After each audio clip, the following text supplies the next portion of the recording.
ಜ್ಞಾನವನ್ನು ಹೊಂದಿರುವಂತ ಒಬ್ಬ ದೇವರನ್ನ ನಂಬಿರುವಂತ ವ್ಯಕ್ತಿಯನ್ನ ಗೆಲ್ಲಬೇಕು ಅಂತ ಆಡಿದ್ರೆ ನಮಗೂ ಸ್ವಲ್ಪ ಯೋಚಿಸುವ ಕಷ್ಟದ ಪರಿಸ್ಥಿತಿ ಆಗ್ತದೆ. ಹಾಗಾಗಿ ಆತನಲ್ಲಿ ನೀನು ಯುದ್ಧ ಮಾಡಬೇಕಾದ್ರೆ ಬುದ್ಧಿಯನ್ನು ಉಪಯೋಗಿಸಬೇಕು. ಬಾಣವನ್ನು ಎಸಗುವಾಗ ಚೆನ್ನಾಗಿ ಯೋಚನೆ ಮಾಡಿ ಯುದ್ಧವನ್ನ ನಡೆಸಬೇಕಾಗ್ತದೆ. ಅದನ್ನ ಲಕ್ಷ್ಯದಲ್ಲಿ ಇರಿಸಿಕೊಂಡು ಅವನಲ್ಲಿ ನೀನು ಹೋರಾಟ ಮಾಡಬೇಕು. ಹೌದಾ?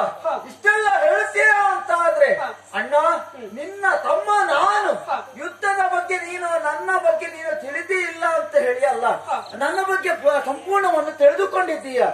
ಆದ್ರೆ ಅವನ ಬಗ್ಗೆ ಅವನಲ್ಲಿ ಯುದ್ಧಕ್ಕೆ ಹೋಗುವಾಗ ಅಪ್ಪಣೆಯನ್ನು ಕೊಡು ಅಂತ ಹೇಳಿದ್ರೆ ನನ್ನಲ್ಲಿ ನೀನು ಹೇಳ್ತಾ ಇದ್ದೀಯ ಅವನ ಬಗ್ಗೆ ಸಂಪೂರ್ಣವಾಗಿ ತಿಳಿದುಕೊಳ್ಳಬೇಕು ಎನ್ನುವ ಹಾಗೆ.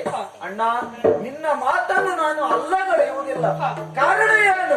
ನಿನ್ನ ಹಿಂಗಡೆಯಲ್ಲಿ ನಾನು ಬಂದವನು ಇದ್ದೇನೆ, ನಿನ್ನ ಅನುಸರಿಸುವವನು ನಾನಿದ್ದೇನೆ. ನೀನು ಏನು ಹೇಳ್ತೀಯೋ ಅದೇ ರೀತಿಯಲ್ಲಿ ನಾನು ಮಾಡುವವನು. ಆದ್ರೆ ನನಗೆ ಅಪ್ಪಣೆಯನ್ನು ಕೊಟ್ಟಿಯ ಅಂತಾದ್ರೆ ನಾನು ಏನು ಎನ್ನುವುದಾಗಿ ನಾನು ತೋರ್ಪಡಿಸ್ತೇನೆ.